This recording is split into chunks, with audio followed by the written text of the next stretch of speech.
Hi, I am नीलू तनेजा।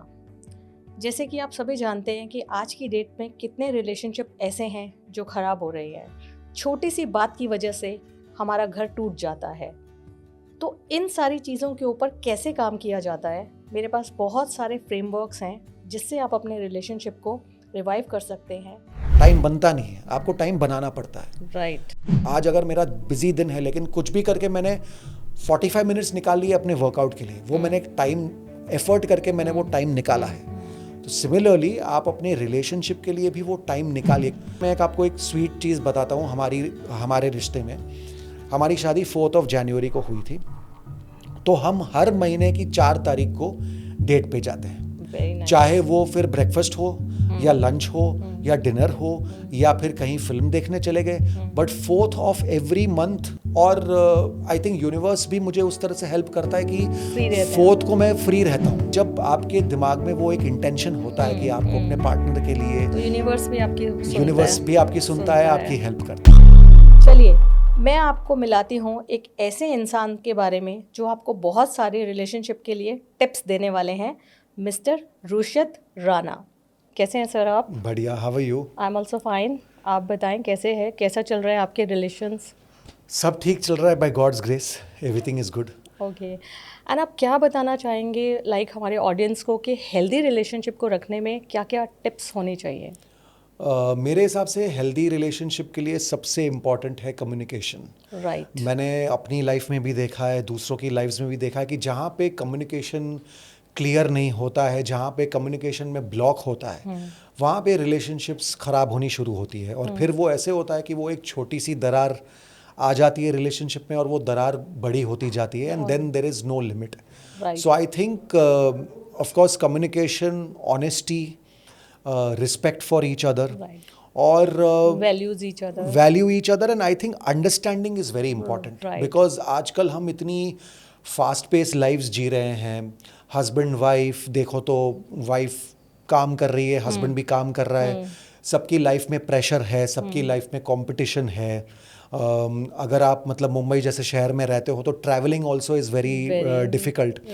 तो मुझे लगता है कि एक तो first of all you need to have a certain kind of calmness in your mind and understanding towards your partner, कि अगर आपका पार्टनर चलो आज नाराज़ होकर आपको कुछ बोल भी रहा है, तो वो क्यों बोल रहा है। हम क्या करते हैं कि अगर आपके पार्टनर ने आपको नाराज़गी में कुछ बोल दिया तो हम तुरंत रिटेलिएट करते हैं, तुरंत जवाब देते हैं। व्हाट आई बिलीव इज़ थोड़ा सा शांति से आप पेशेंस रखनी चाहिए। थोड़ा सा सोचिए आपका पार्टनर ऐसे क्यों बोल रहा है आपको, उसके पीछे मीनिंग क्या है। Because I always believe in this that I mean speaking from my personal experience, मेरी वाइफ जो है मेरे लिए बहुत बड़ी गाइड है, वो बहुत अच्छे से मुझे गाइड करती है। तो बाकी लोग दे माइट कॉल मी जोरू का गुलाम, या मजाक में ऐसे भी बोल देंगे यार बीवी की पूरे टाइम बीवी को पूछते रहता है। पर इसके पीछे रीज़न ये है कि because I feel she is so sensible that I feel that I need to listen to her. तो I think that is also very important in a relationship. हम अपने पार्टनर्स को अंडरस्टैंड नहीं करेंगे, उनके पॉइंट ऑफ व्यू का understand नहीं करेंगे, तो फिर कलेश होंगे, फाइट्स होगी, आर्ग्यूमेंट्स होगी। और आजकल तो it is very easy, just walk out of the door और आपका रिलेशनशिप खत्म हो जाता है। गया। राइट। मॉडर्न वर्ल्ड में तो ये बहुत कॉमन हो चुका है। जी। एंड अर्लियर आपका भी आई थिंक ये सेकंड मैरिज है। Yes, this is a second innings in my life. Reasons रहे थे? So basically my first marriage broke because of interference. Okay. External interference. Okay. My ex-wife was an NRI from Muscat. Okay. उसके parents वहाँ रहते थे, लेकिन शुरू से ही from the word go they interfered in the relationship, right from the fact कि उन्होंने जल्दबाजी करके शादी करवाई। Okay. It's a arrange love come arrange बोल सकते हैं। I like the girl. फिर मेरे एक्स इन लॉज आए, उन्होंने जल्दबाजी करके मेरे पेरेंट्स से मिले, बोले जल्दी से शादी कर दो, which I was not in favour of, but then I went ahead with it. फिर उसके बाद भी, शादी के बाद भी there was lot of interference from their side. तो मुझे लगता है कि I think parents interference. So मेरे पेरेंट्स बिल्कुल भी इंटरफेयर नहीं कर रहे थे, शांति से वो अपनी लाइफ जी रहे थे। We were not even living together with them, हम अकेले से रह रहे थे because my ex wife didn't want to live with my parents. तो हम दो ही थे, लेकिन एक्सटर्नल इंटरफियरेंस इतना ज़्यादा उनका था वहाँ से, वहाँ मस्कट में बैठे बैठे they used to try and control our lives. तो आई थिंक उस चीज़ में थोड़ा सा रिश्ता ख़राब हो गया। बहुत सारे झगड़े होने लगे between my ex wife and me. उनको एक्चुअली मेन प्रॉब्लम उनके लिए क्या था, उनको हमारी जो इंडस्ट्री है वो समझ में नहीं आई। दे डिडंट अंडरस्टैंड कि what it is to be married to an actor. एक एक्टर की लाइफ कैसी होती है। उनको चाहिए थी स्टेबिलिटी, उनको चाहिए था कि हर महीने जैसे एक नॉर्मल वर्किंग पर्सन के घर में सैलरी कैसे आती है वैसे। तो माय होल पॉइंट वाज कि आपको पता था कि आपकी बेटी एक एक्टर से शादी कर रही है, तो अब प्रॉब्लम क्या है? अगर तब आपको मेरे प्रोफेशन से प्रॉब्लम था तो तभी आपको उसको अलाउ ही नहीं करना चाहिए था। बिल्कुल। But what they did is जल्दबाजी करके शादी करवा दी। उसके बाद वो मुझे प्रेशराइज करते गए कि यार तू इंडस्ट्री छोड़ दे, you do other things, you get a stable job. उसमें कहीं ना कहीं मैं भी काफ़ी ब्रेन वॉश हो गया था। So lot of interference basically. तो वो कहते हैं ना, too many cook spoil the broth. I think वही हमारे साथ भी वही हुआ था। दैट हम if I think we were left to ourselves to lead our lives, शायद हम आज भी एक साथ होते। बट इतनी ज़्यादा इंटरफियरेंस की वजह से वो रिलेशनशिप नहीं चल पाई। और फिर एक पॉइंट के बाद एक्चुअली मेरा नेचर ऐसा है कि मैं अगर किसी रिलेशनशिप में या किसी काम में या कहीं पे मैं अगर इन्वॉल्व हूँ तो मैं उसमें प्रॉपरली इन्वॉल्व हो जाता हूँ। और फिर अगर मैं कट ऑफ हो जाता हूँ तो मैं टोटली कट ऑफ हो जाता हूँ। मैं वो मतलब बीच का रास्ता अपना नहीं सकता। तो मैं फिर एक पॉइंट पे जाके ऐसा कट ऑफ हो गया इमोशनली कि मैंने बोला कि यार अब तो इस रिश्ते में रह के कोई फ़ायदा नहीं है, कोई फ़ायदा ही नहीं है। बिकॉज ना आपको मेरे लिए रिस्पेक्ट है, ना आपको मेरे पेरेंट्स के लिए रिस्पेक्ट है, ना आपको मेरे काम के लिए रिस्पेक्ट है। So I used to think कि फिर हम क्यों है इस रिश्ते में, there is no reason to be together. तो इसीलिए फिर हमने वो स्टेप लिया और हम अलग हो गए। एंड कितने टाइम के बाद आपने ये सेकेंड मैरिज की?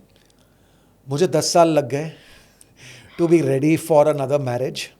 एक्चुअली मैंने कभी सोचा नहीं था कि मैं दोबारा शादी करूंगा। But the thing is that I respect the institution of marriage. मुझे लगता है कि वो एक आपकी लाइफ में स्टेबिलिटी लाता है। आपको एक अच्छा पार्टनर अगर आपको मिले तो that becomes the foundation of your life. तो वो थॉट शुरू से मेरे दिमाग में था।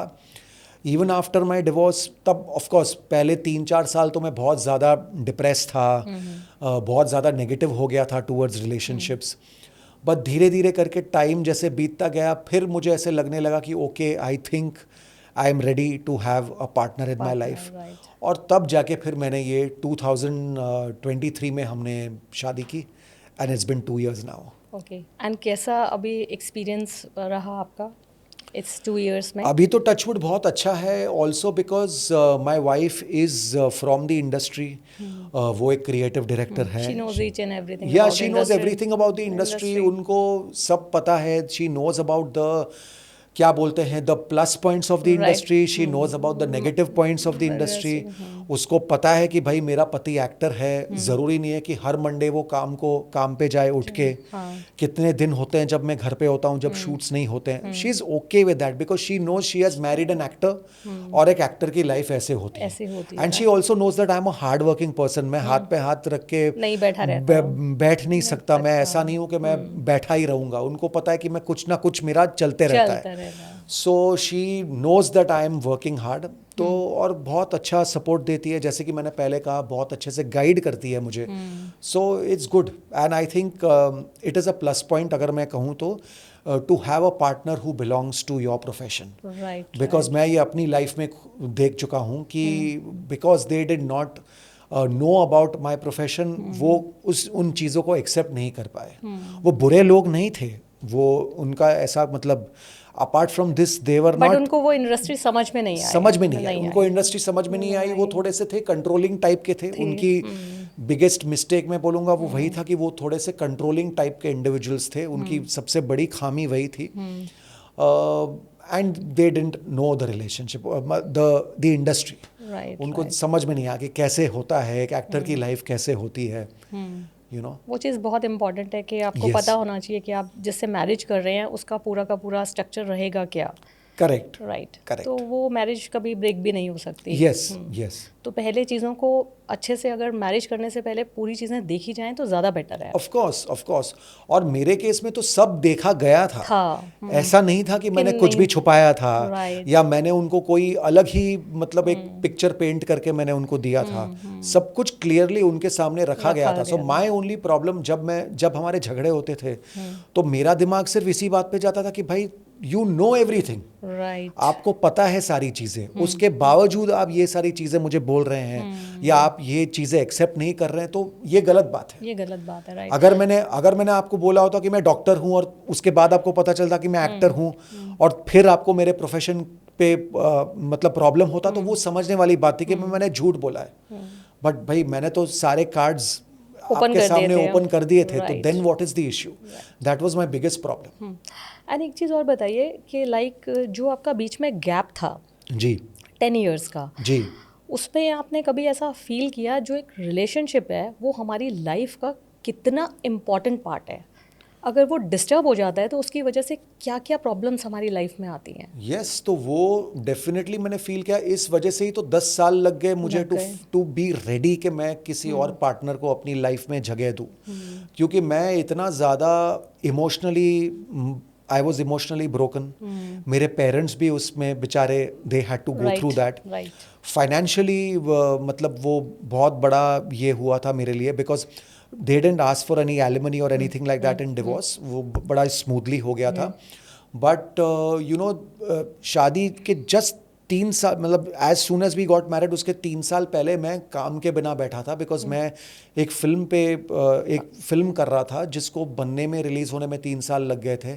दे had asked me not to do any TV, तो मैं 3 साल तक मैंने कुछ टीवी पे काम नहीं किया था। मेरे सेविंग सारे खत्म हो गए थे। और फिर जब मैंने शादी की तो सब कुछ नए सिरे से मैं जोड़ता गया और वो मैं अपना घर चलाता गया। तो financially also I had seen के it has become a big burden on me. Emotionally मैं टूट चुका था, मेरा कॉन्फिडेंस एकदम ब्रेक हो चुका था, बिकॉज वो बार बार ना बोलते जा रहे थे कि ये इंडस्ट्री अच्छी नहीं है, इंडस्ट्री अच्छी नहीं है। वो दिमाग में बैठ गया था कि मैं करूं या ना करूं। एग्जैक्टली। और मैं कहीं ना कहीं अपनी इंडस्ट्री को मैं मतलब जो इतना लाइक करता हूँ, इतना लव करता हूँ, जो मेरा पैशन है, मैं कहीं ना कहीं कटने लग गया था अपनी इंडस्ट्री से। मुझे ऐसा आई वुडेंट एंजॉय जब मैं शूट करता था वगैरह। तो वो सारी चीज़ें फिर धीरे धीरे करके व्हेन आई केम बैक मेरे पेरेंट्स के पास, उन्होंने मुझे बहुत हौसला दिया, उन्होंने मुझे करेक्ट गाइडेंस दी। उन्होंने बोला कि नहीं तू सही रास्ते पे है। इफ़ वी थॉट, अगर उनको लगा कि उनको शुरू में अगर लगा होता था कि मैं एज एन एक्टर आगे नहीं बढ़ पाता, तो वो खुद ही मुझे गाइड करते। तो उन्होंने मुझे वही समझाया कि यार अगर हमें ऐसा लगता तो हम तुझे इस फील्ड में कभी जाने ही नहीं देते। बट अब it's been 15 years you are in this industry, अब चेंज करना इट्स वेरी डिफरेंट। अब तुझे चेंज क्यों करना है, यू नो। सो उन्होंने फिर समझाया मुझे, धीरे धीरे करके then I came back to my old self. वो बोलते हैं ना, जैसे वक्त बीतता है तो घाव भरने लगते हैं, तो फिर वो घाव भरने लगे। And then I think after it took a long time, but then I realise के okay now I am ready कि अब मैं अपनी लाइफ में कोई पार्टनर ले आ सकता हूँ। एक चीज़ और बताइए कि जो रिलेशनशिप है, जो ये बीच में मतलब जब स्टार्टिंग में आपको ये प्रॉब्लम आप फेस कर रहे थे, आपको कहीं ऐसा फील हुआ कि ये कितना इम्पॉर्टेंट पार्ट है लाइफ का? अगर ये हमारा प्रॉपर ठीक ना हो तो इससे कितनी चीज़ें हमारी ख़राब हो जाती हैं, like personal life and professional life. Yes of course. मुझे लगा, मैं मतलब जब उस मेरी पहली शादी में मैं जब when I was present in that you no in that institution, तब मुझे डेफिनेटली लगा, जब मैं मतलब हमारे बीच बहुत अनबन होती थी, बहुत झगड़े होते थे। झगड़ा करके जब मैं काम पे जाता था, मैं मतलब शुरू में इतना डिप्रेस रहता था, इतना अपसेट रहता था, but when I would go to work, फिर मेरे को एक्टर्स को मिल के, फिर मेरे टीम के साथ फिर काम करके, आई वुड 1-2 घंटे में I would feel normal again. तो तब मैं रियलाइज करता था कि यार ये पार्ट बहुत इम्पोर्टेंट है, पार्ट बहुत इम्पोर्टेंट है ये। क्योंकि देखिए क्या है, आप काम करके अल्टीमेटली घर जाते हैं।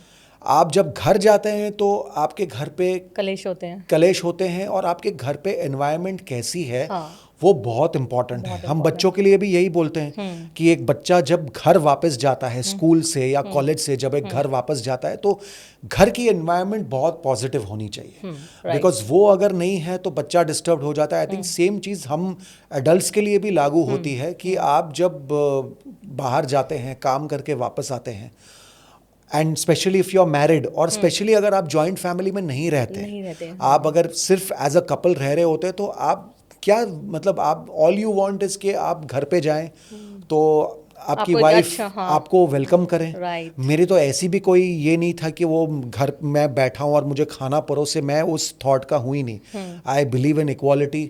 मेरी तो ऐसी भी कोई एक्सपेक्टेशंस नहीं थी कि जब मैं घर आऊँ तो मुझे गरम गरम खाना टेबल पे ला के दो, मुझे पानी का ग्लास ला के दो, मुझे खाने के बाद कॉफ़ी पिलाओ। मेरे ऐसे कुछ एक्सपेक्टेशंस थे नहीं। ऑल आई वांटेड वाज कि मैं जब घर पे जाऊँ तो मुझे एक स्माइलिंग फेस मुझे वेलकम करे, हम साथ में बैठ के खाना खाएं, Right, थोड़े quality time quality spend time करें। स्पेंड करें, पूरे दिन में क्या हुआ है उसकी बातें शेयर करें, बस दैट्स इट। और आपको क्या चाहिए? कहीं बाहर चले गए घूमने, कहीं खाने चले गए, कहीं फिल्म देखने चले गए, you find happiness in the small things in your life. Right. तो जैसा कि आपने बोला, मैं उस दौरान ये रियलाइज़ कर रहा था कि यार अगर आपकी रिलेशनशिप ख़राब है तो वो हर चीज़ आपकी वो उसके आसपास वो ऐसे रॉट होने लगती है। right। मतलब फिर आपका मूड सही नहीं रहता है, आप डिप्रेस रहते हो। फिर भी मैं ये कहना चाहूँगा कि काफ़ी टाइम तक, even in spite of being in a bad relationship, काफ़ी टाइम तक मैंने लोगों को पता नहीं चलने दिया कि मेरे साथ क्या हो रहा है। बट अंदर ही अंदर वो चीज़ अंदर ही अंदर वो मुझे खाए जा रही थी। फिर एक पॉइंट के बाद मैंने सोचा कि यार अब मैं इस रिश्ते में नहीं रह सकता। तब जाके मैंने अपने पेरेंट्स को ये बात शेयर की, मेरे फ्रेंड्स को फिर धीरे धीरे पता चलने चला। लगा। फिर ऑफ कोर्स उनकी तरफ से रेजिस्टेंस आया, दे वर लाइक नहीं फिर से ट्राई करो। फिर हमने काउंसलिंग भी ली, हम काउंसलर के पास भी गए। इट्स लाइक सेइंग कि आप एक डिश बना रहे हैं, आप जो बेस आपके जो इंग्रेडिएंट्स होते हैं वहीं पे आपने गड़बड़ अगर कर दी तो फिर आपकी डिश अच्छी नहीं बन सकती। फिर ऊपर से आप चाहे कितना भी उसको गार्निश करे, कुछ भी करे, but your dish will not be good. तो रिलेशनशिप का भी वैसा ही है। राइट। एंड एक चीज़ और बताइए, बहुत सारे लोगों की ये कंप्लेंट्स आती हैं कि हमारे जो हस्बैंड है वो हमें क्वालिटी टाइम नहीं देते हैं, तो वो कितना आप समझते हैं कि इम्पॉर्टेंट पार्ट है? बहुत इंपॉर्टेंट पार्ट है, क्वालिटी टाइम देना बहुत इंपॉर्टेंट पार्ट है। इनफैक्ट ऑनेस्टली स्पीकिंग, कई बार जब मैं कंटिन्यूस शूट कर रहा होता हूँ तो मेरी वाइफ, हर नेम इज़ केतकी, वो भी कई बार वो कंप्लेन करती है कि यार मैं 1 घंटा है हमें साथ में, फिर भी तो अपने फ़ोन पे लगा हुआ है।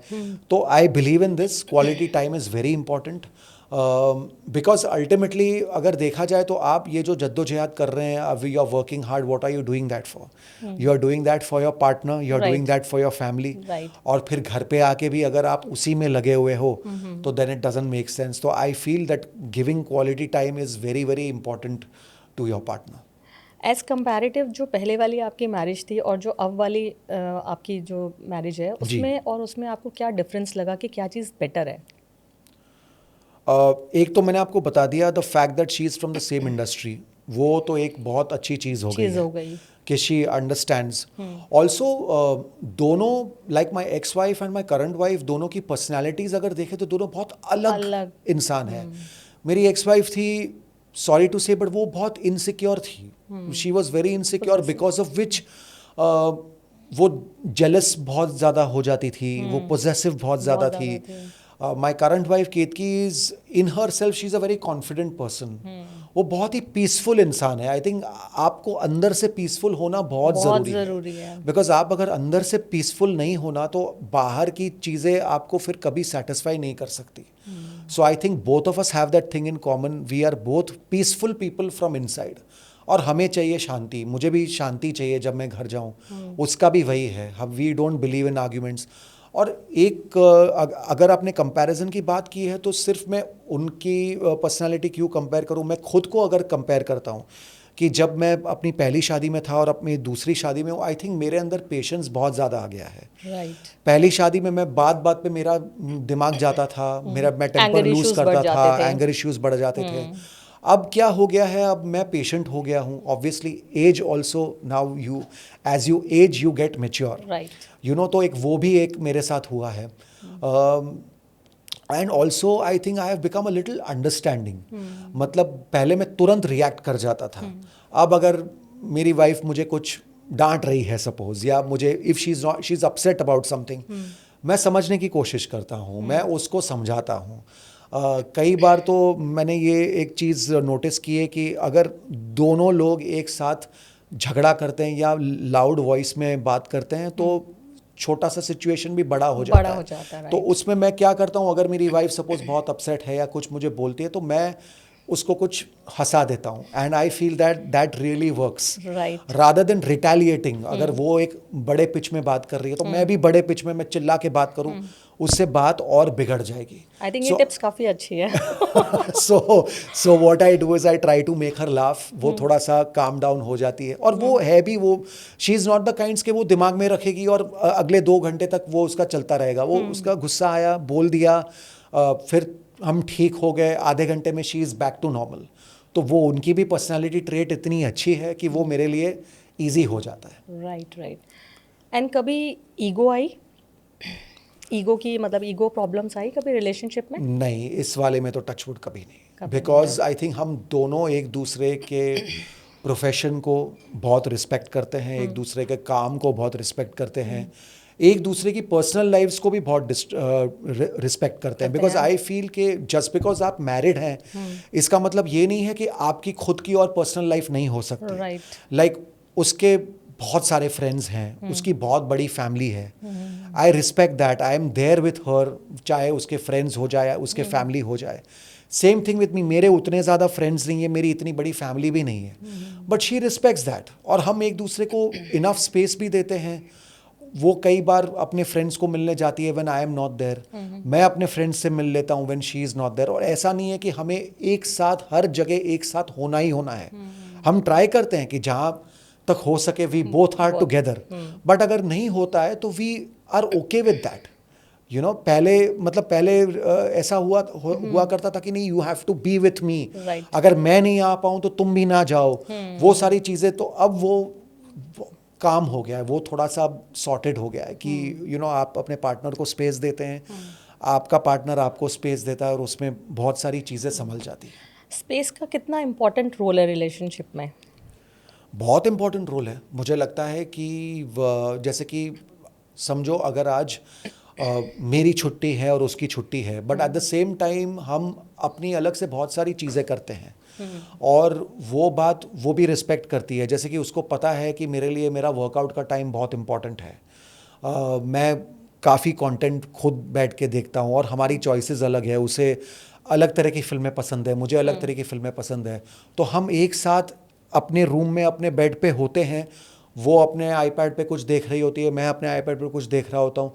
तो वो भी एक स्पेस ही हो गया जहाँ पे आपके पार्टनर को आप एक साथ हो बट आप चीज़ें अलग अलग कर रहे हैं। वो अपनी फ्रेंड से बात कर रही है तो मैं अपने पेरेंट्स के साथ बैठ के बातें कर रहा हूँ, या मैं फिर शाम को एक अपने कॉलोनी में टहलने चला गया। तो she is fine with that, I am fine with that. तो आई फील स्पेस बहुत इंपॉर्टेंट है, वरना आप क्लॉस्ट्रोफोबिक हो जाते हैं। इसीलिए तो आपने पढ़ा होगा कि कोविड में कितने सारे रिश्ते टूटे हैं। राइट। बिकॉज जो हस्बैंड वाइफ 12 घंटे दूर रहते थे, रात को वो साथ में रहने लग गए, उनको रियलाइज होने लगा कि भाई उनको स्पेस की इतनी ज़रूरत है।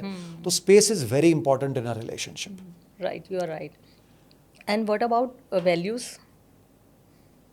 Values are most important, because अगर वैल्यूज़ ही आपकी रिलेशनशिप को शेप देते हैं, आपके वैल्यूज़ ही करेक्ट नहीं होंगे, तो फिर तो आपके रिलेशनशिप में कोई मतलब है ही नहीं। फिर तो आप शादी किस लिए कर रहे हो? Right. You know, values are very important. Yes, and values as a husband and wife, values towards each others parents. Right. You know, आप एंड गोल्स ऑल्सो, कि आप कौन से गोल्स, आपके कॉमन गोल्स हैं, आपके इंडिविजुअल गोल्स कौन से हैं। तो I think it is very important, values also.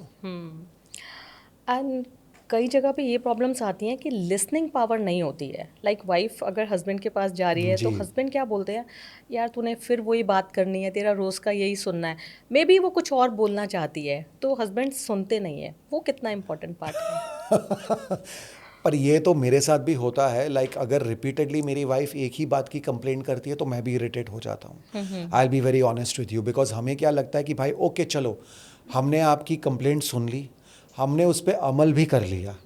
अब बार बार अगर आप वही कंप्लेंट लेकर आओगे तो what is it that you can also do? We are not magicians, हमारे पास वो एक मैजिक वॉन्ड नहीं है कि हमने घुमाया और वो चीज़ ट्रांसफॉर्म हो गई। तो आई थिंक और ये बात सिर्फ हस्बैंड और वाइफ की नहीं है, वाइसी वर्सा भी हो सकता है। एक हस्बैंड बार बार कंप्लेन करता रहे और वाइफ को, और वाइफ समझाने की कोशिश करे और वाइफ फिर परेशान होके बोले कि यार अब मैं और क्या करूं। तो आई थिंक कहीं ना कहीं जो कंप्लेन कर रहा है उसमें भी उतनी सेंसिबिलिटी होनी चाहिए कि यार मैं बार बार अपने हस्बैंड से या अपनी वाइफ से एक ही बात की कंप्लेन कर रहा हूँ या कर रही हूँ, तो ऑब्वियसली सामने वाला इंसान परेशान हो जाएगा, फ्रस्ट्रेट हो जाएगा। तो आई थिंक वो भी आपको ध्यान में रखना चाहिए कि भाई ओके, आपकी ये शिकायत है, आपने ये शिकायत मुझसे की, अच्छा मैंने अगर उस शिकायत पे कोई अमल नहीं किया तो बात अलग है, then you keep telling me again. But अगर मैंने आपकी शिकायत को सुना है और उस पर अमल किया है and I have done something about it, then don't keep coming back to me with the same complaint. फिर तो किसी का भी दिमाग जाएगा, और हम कोई संत साधु लोग तो है नहीं जो हिमालय में बैठे हैं। We are all human beings. तो कहीं ना कहीं हमारा दिमाग जा सकता है, कहीं ना कहीं we can lose our temper. So I feel even your complaints should be reasonable. और आप ये देखो कि यार मैं बार बार अपने पार्टनर के पास वही सेम कंप्लेंट लेके ना जाऊं। बट ये कि सुनना चाहिए, वो तो मैंने अपने पहले क्वेश्चन में मैंने आपको बोला, listening to each other is very important. आज लोगों ने एक दूसरे की बात सुनना बंद कर दिया है, वही रीजन है। एंड लोगों के पास लाइक घर में होते हुए भी मतलब मोबाइल पे लगे रहना, साथ में बात नहीं करना, तो कम्युनिकेशन जो गैप्स हैं वो भी बहुत ज़्यादा है। मुझे तो लगता है कि अब हर घर में आपके जो डिवाइसेस हैं उसको लेकर रूल्स होने चाहिए। जैसे मैं कई बार देखता हूँ, कई मतलब पेरेंट्स ने ये रूल्स लागू किए हैं कि डाइनिंग टेबल पे कोई अपना फ़ोन टच नहीं करेगा, या खाने के बाद समझो एज अ फैमिली आप बैठे हैं, आप अपने एल्डर्स के साथ बैठे हैं, दादा दादी हैं, सब साथ में बैठे हैं, बातें करेंगे, एक दूसरे के साथ बातें करेंगे, अपने फ़ोन्स रख देंगे। तो आई थिंक अब वो टाइम आ गया है कि आप ये सारे रूल्स अपने घर पे लेके आइए, वरना तो फिर कनेक्टिविटी नहीं मिलेगी। सब अपने फोन्स पे लगे हुए होंगे और फिर वही है, कोई एक दूसरे से बात नहीं करेगा। राइट, ये चीज़ बहुत इंपॉर्टेंट है। यस। और कई रिलेशनशिप इस वजह से भी खराब होते हैं कि इन लॉज की बहुत इंटरफेरेंस होती है। वो आपने अभी मुझे बताया, जीता जाता जागता एग्जाम्पल है आपके सामने। राइट, तो वो नहीं होनी चाहिए, वो नहीं होना चाहिए। एंड देखिए इंटरफियरेंस में क्या है, मैं ये सोचता हूँ कि अगर आपने बच्चे को अपनी उड़ान उड़ने देना चाहिए। करेक्ट।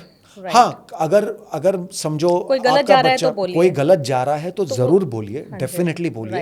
एज पेरेंट्स आपका हक है बोलने का। लेकिन जब सब सही जा रहा है तो फिर आपको इंटरफियर करने की क्या जरूरत है? और मेरे केस में तो मतलब डेली इंटरफियरेंस होता था। आप मानेंगे नहीं, वो लोग वहाँ अब्रॉड बैठ के हर दिन का उनको मतलब कच्चा चिट्ठा उनके पास होता था, हर दिन की चीज़ों पे उनकी कमेंट्स होती थी, उनका इंटरफियरेंस होता था। तो इतना ज़्यादा आपको रखने की ज़रूरत ही नहीं है। फिर तो मुझे लगता है अगर आप अपने बच्चे से इतना ज़्यादा इन्वॉल्व है ना, तो आप शादी मत कराइए। आप अपनी डॉटर को अपने पास ही रखिए। आपको अपनी डॉटर को इतना प्रोटेक्ट करके रखना है ना, अपने पास ही रखिए, उसकी शादी मत कीजिए अगर आपको इतना ही इंटरफियर करना है तो। I believe in that. वरना फिर आपने फेथ से आपने एक पर्सन को ढूंढा है अपनी बेटी के लिए, आपने शादी करवाई है, और कराई भी अपनी मर्जी से है, अपनी मर्जी से कराई है, तो अब आप फेथ रखिए एंड उनको अपना रिश्ता आगे बढ़ाने दीजिए। हाँ, अगर कुछ गलत है तो बीच में कुछ गलत है तो बोलिए। अगर मैं सपोज मेरी एक्स वाइफ की ये कंप्लेंट होती कि मेरा हस्बैंड मुझे टाइम नहीं दे रहा है, या दारू पी के आ रहा है, या मुझे मार रहा है, या इसकी कोई बुरी आदतें हैं, प्रोस्टिट्यूशन में इन्वॉल्व है, या गैम्बलिंग में इन्वॉल्व है, या कुछ ऐसी कोई ड्रग्स लेता है, या कोई ऐसी कुछ खराबी है, तो फिर आप अपने पेरेंट्स को कांटेक्ट कीजिए और आप उनकी हेल्प लीजिए। तो उनका बनता भी है बोलना। उनका फिर बिल्कुल बनता है बोलना। exactly. बट अगर बंदा ठीक ठाक है, अगर आपको किसी तरह की परेशानी नहीं हो रही है, तो फिर आपको इंटरफियर करने की क्या जरूरत है? So I feel in laws का इंटरफियरेंस बिल्कुल भी नहीं होना चाहिए। आज की तारीख में तो बिल्कुल भी नहीं होना चाहिए। You should let your kids be the way they want to be, unless and until वो आपके पास आए कि उनको हेल्प की ज़रूरत है, अपनी कंप्लेंट लेके, तो बात अलग है। राइट, बिल्कुल सही कह रहे हैं आप। और कई बार ऐसा भी होता है कि जो रिलेशनशिप होता है बहुत लोगों को ऐसे लगता है बोरिंग हो गया है, हाँ। पुराना लगने लग जाता है। जी, क्या रीजंस रहते हैं? I think one main reason is कि आपका रूटीन आप चेंज ही नहीं करते हैं।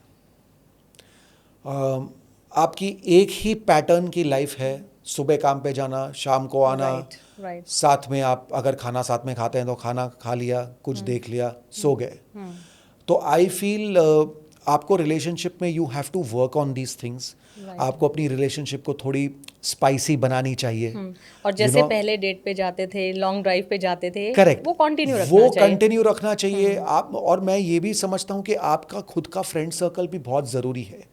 कि जैसे आज मेरे फ्रेंड्स के साथ हम बाहर चले गए, कल को उसके फ्रेंड के साथ हम, उसके फ्रेंड सर्कल के साथ हम बाहर चले गए, तो वहाँ पे आपकी मोनोटोनी जो होती है वो ऑटोमेटिकली ब्रेक हो जाती है। कई लोग ऐसे खुद को इतना अलग कर देते हैं लोगों से कि बस मुझे तेरे साथ ही रहना है, मुझे तेरा।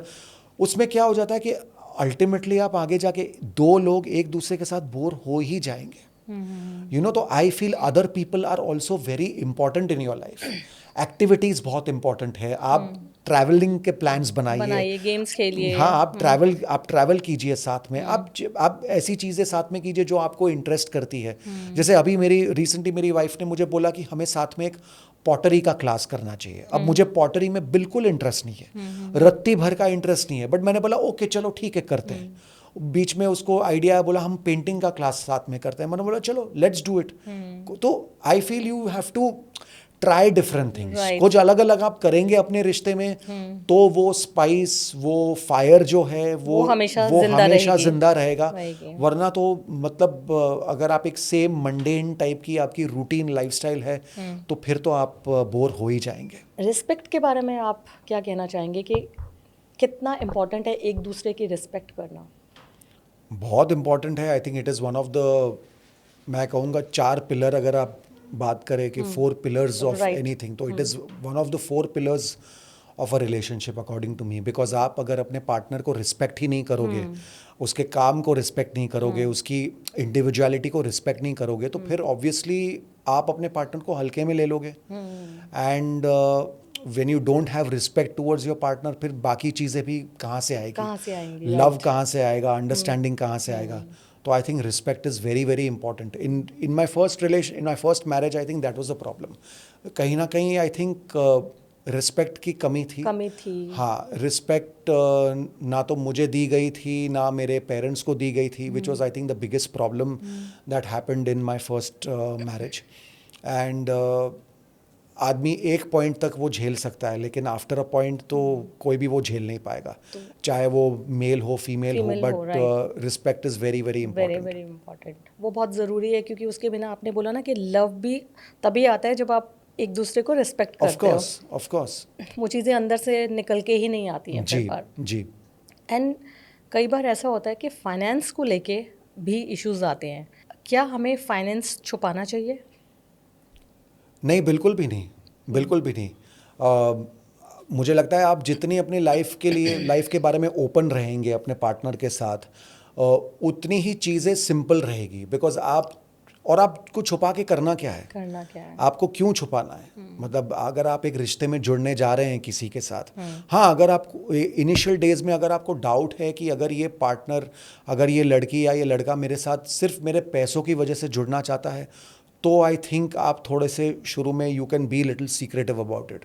बट अगर आपने साथ में टाइम काफ़ी स्पेंड कर लिया एंड यू फील कि अब ये रहना ही इसी के साथ रहना है, तो फिर छुपा के क्या फ़ायदा?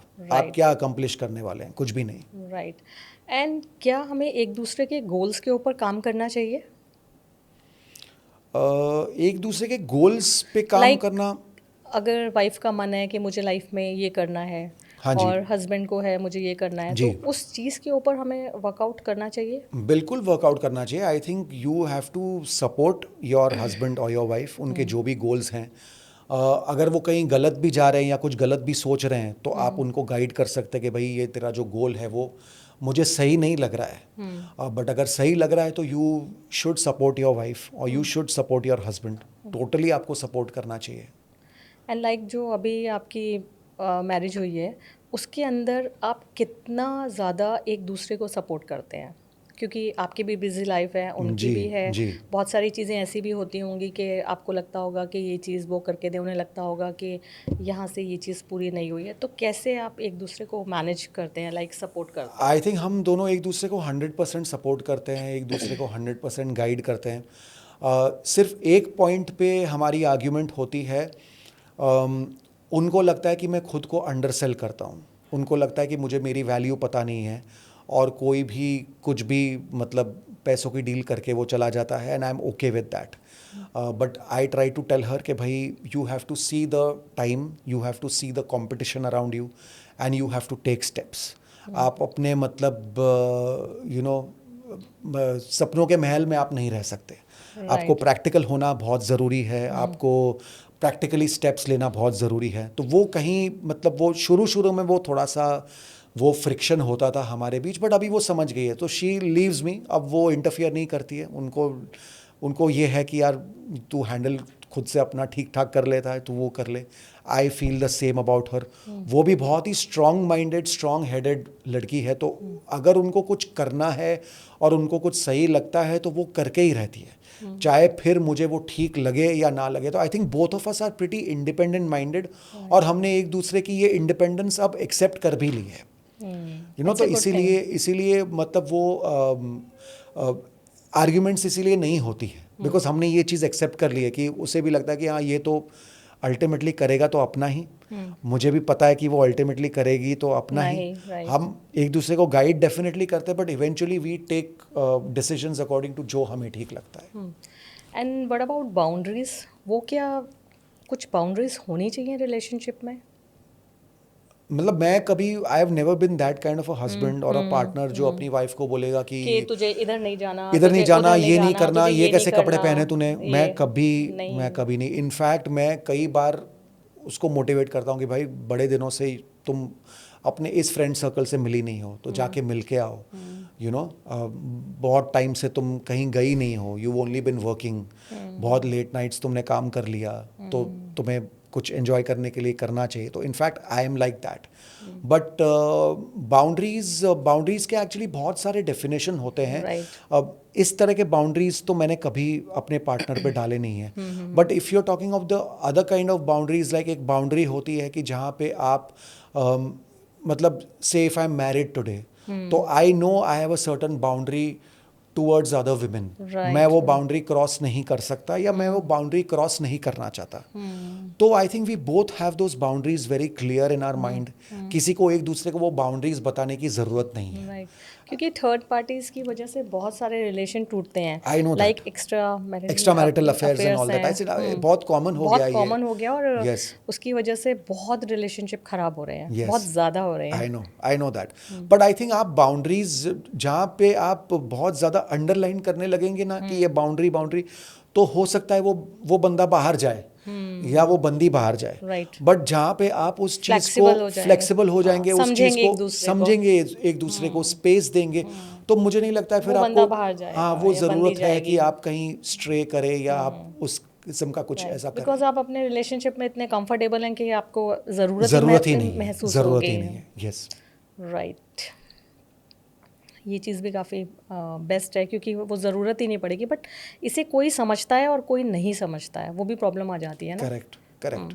वो चीज़ भी बट वही तो है ना कि आजकल रिलेशनशिप्स का क्या हो गया है मैम, कि everyone wants to be in a relationship, but कोई उस रिलेशनशिप के लिए काम नहीं करना चाहता है।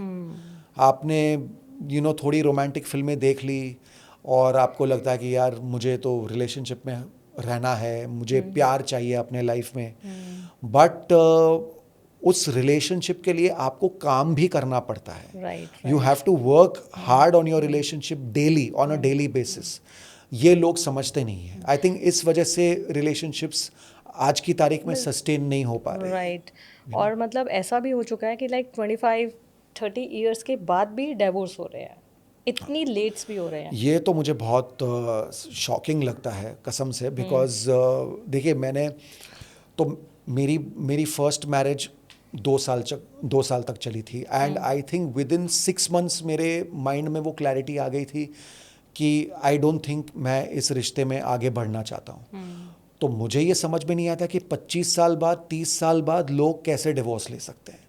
मतलब इतने साल आप कर क्या रहे थे, मुझे ऐसा लगता है। इतने साल तक मतलब झेल ही रहे थे, झेल ही रहे थे एक दूसरे को। I have never been that kind of a person. मुझे ये लगता है कि यार अगर आपके लिए एक रिलेशनशिप या आपके लिए एक पार्टनर सही नहीं है तो आप उससे निकल जाइए, because that is wrong for you also and the partner also. Like मतलब when I will tell you, जब in my first marriage when we mutually agreed that हमें डिवोर्स लेना चाहिए, मैं उसको वही समझाता था कि यार अभी भी हम दोनों बहुत यंग हैं, you can get a nice partner in your life, I can get a nice partner in my life.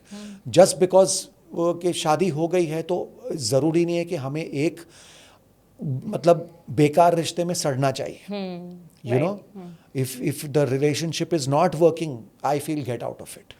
And बहुत सारे रिलेशन ऐसे होते हैं कि लोगों को मूव ऑन करने में बहुत अंदर से डर लगता है कि एक रिश्ता जो हमारा ख़राब था, कहीं ऐसा तो नहीं है कि हमें आगे भी वो रिश्ता वैसा ही मिलेगा। राइट राइट, हाँ वो डर हमेशा रहता है।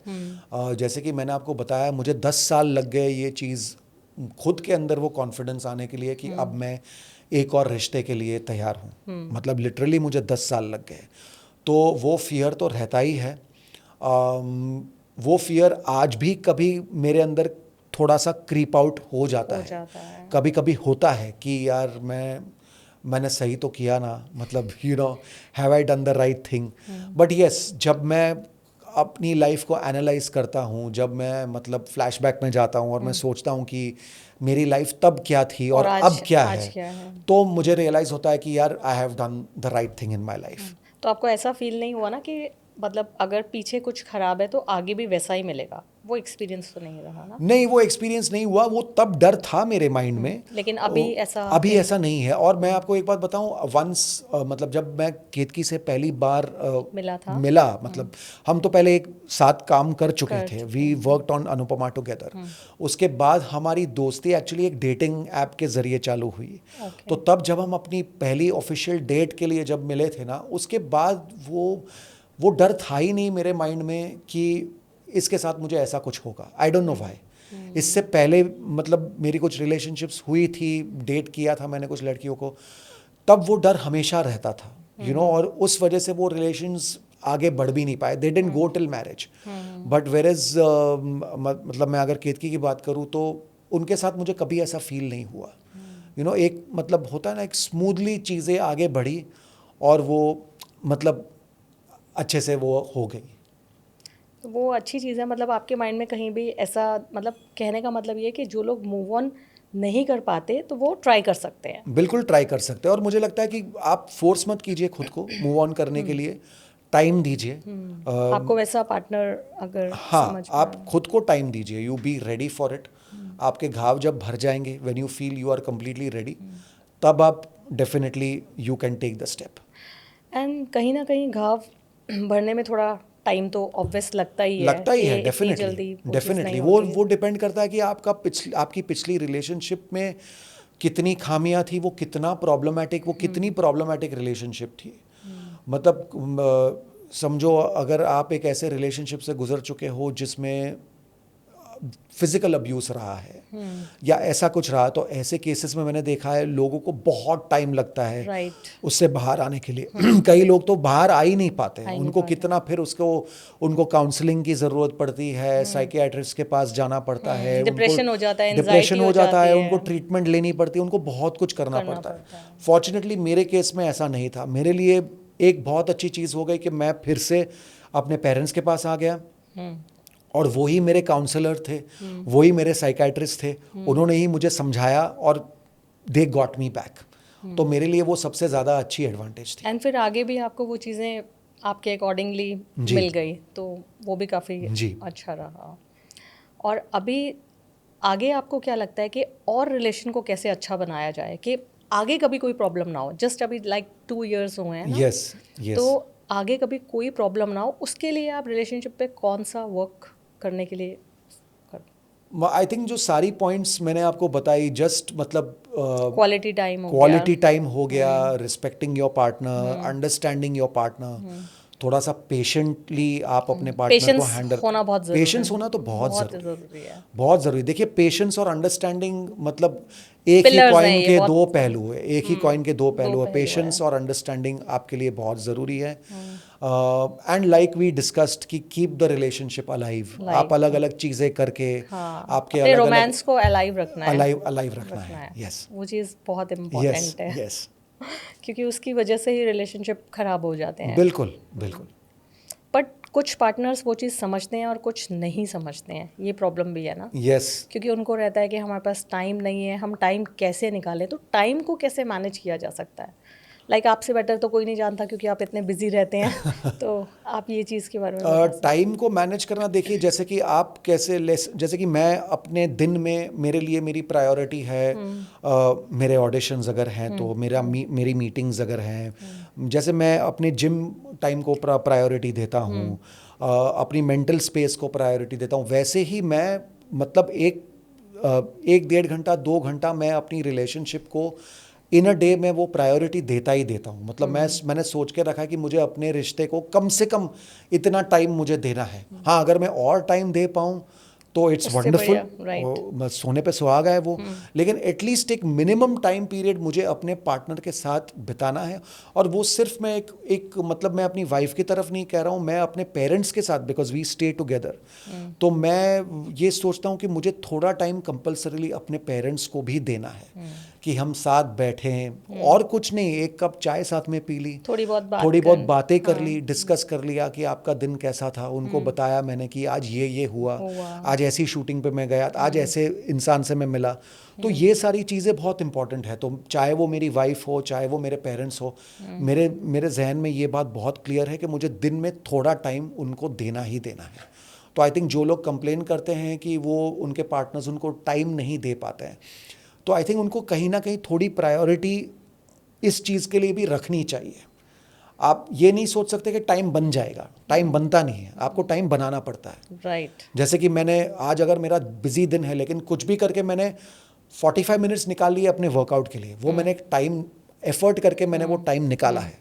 तो सिमिलरली आप अपने रिलेशनशिप के लिए भी वो टाइम निकालिए कि हाँ चलो आज, जैसे कि मैं आपको एक स्वीट चीज़ बताता हूँ। हमारे रिश्ते में हमारी शादी 4 जनवरी को हुई थी, तो हम हर महीने की 4 तारीख को डेट पे जाते हैं। Very nice. चाहे वो फिर ब्रेकफास्ट हो या लंच हो या डिनर हो या फिर कहीं फिल्म देखने चले गए, but 4th of every month. और आई थिंक यूनिवर्स भी मुझे उस तरह से हेल्प करता है कि फ्री रहते हैं। 4th को मैं फ्री रहता हूँ। बाय चांस मैं 4th को फ्री रहता हूँ, अगर कहीं आउटडोर शूट भी आ गया हो या कुछ हो गया हो तो 4th को मैं हमेशा यहाँ रहता हूँ।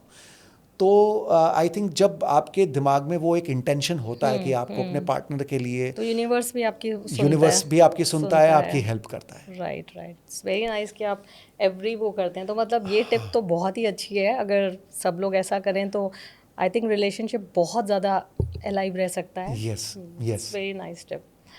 और बाकी आप हेल्दी रिलेशनशिप के लिए क्या कहना चाहेंगे कि लोगों के जो रिलेशनशिप टूट रहे हैं, और क्या ऐसा करें कि उनके जो रिश्ते हैं वो ना टूटें?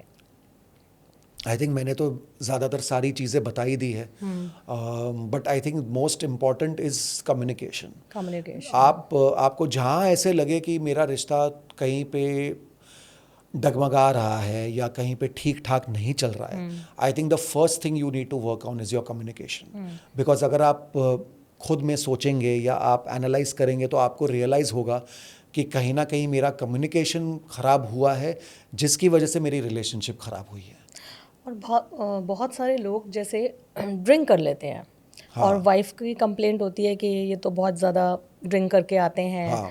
और वो वाइफ के कितने कहने के बाद भी नहीं छोड़ते हैं। वो भी Yes. रिलेशनशिप को बहुत ज़्यादा ख़राब करता है। यस क्योंकि फिर सामने वाले इंसान को लगता है कि मेरी कोई वैल्यू ही नहीं है, कि मैं इतना इस इंसान को बोल रही हूँ और इसकी हेल्थ भी सफ़र करेगी। Right right.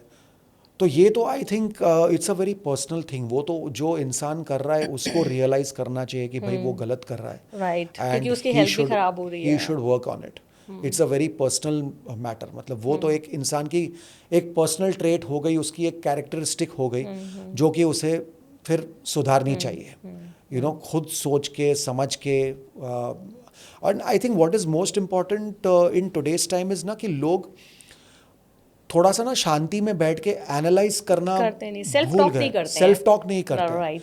वो बस चले जा रहे हैं, भागे जा रहे हैं, दौड़े जा रहे हैं। आप थोड़ा सा खुद को टाइम दीजिए, Time आप दीजिए। एनालाइज कीजिए। आप दिन में कम से कम, मैं तो बोल रहा हूँ 10-15 मिनट भी अगर आपने खुद को दे दिए तो आप एनालाइज कर पाएंगे कि मैं कहाँ सही जा रहा हूँ, मैं कहाँ गलत जा रहा हूँ। थोड़ा सा सेल्फ टॉक करना भी बहुत सेल्फ इम्पोर्टेंट है। टॉक करना भी बहुत इम्पोर्टेंट है। तो I think once people start doing that तो फिर ये सारी चीज़ें उसमें कवर हो जाती है। Cover हो आपकी बुरी आदतें जो हैं, अब किसी को समझ आ शराब जाएगी। पीने का बहुत शौक है या वो बहुत ओवरडू कर रहे हैं, राइट। तो फिर वो उनको कहीं ना कहीं रियलाइजेशन हो कि मैं ये गलत कर रहा हूँ, मुझे ये नहीं करना चाहिए, मेरी वाइफ मुझे बार बार क्यों एक ही चीज़ बोल रही है। राइट। तो वो बहुत मुझे वर्कआउट important है। करना चाहिए इस Yes. चीज़ पे। Right. Thank you very much, बहुत अच्छा लगा आप हमारे रिलेशनशिप रिवाइव पे आए हैं। Thank you too. और आपके इन सारी चीज़ों से मैं चाहूँगी कि ऑडियंस को बहुत सारी बेनिफिट्स मिले। I hope so, I hope so. और कुछ लोगों के अगर घर सही हो जाएं तो हमारा मिशन यही है। ऑफ कोर्स मुझे बहुत खुशी मिलेगी अगर ये देख के अगर किसी एक बंदे का भी घर ठीक ठाक हो जाए या कोई जाएगा। रिश्ता संभल जाए, तो I would feel that it's a great thing. Thank you so much. My pleasure ma'am, thank thank you. You. Thank you.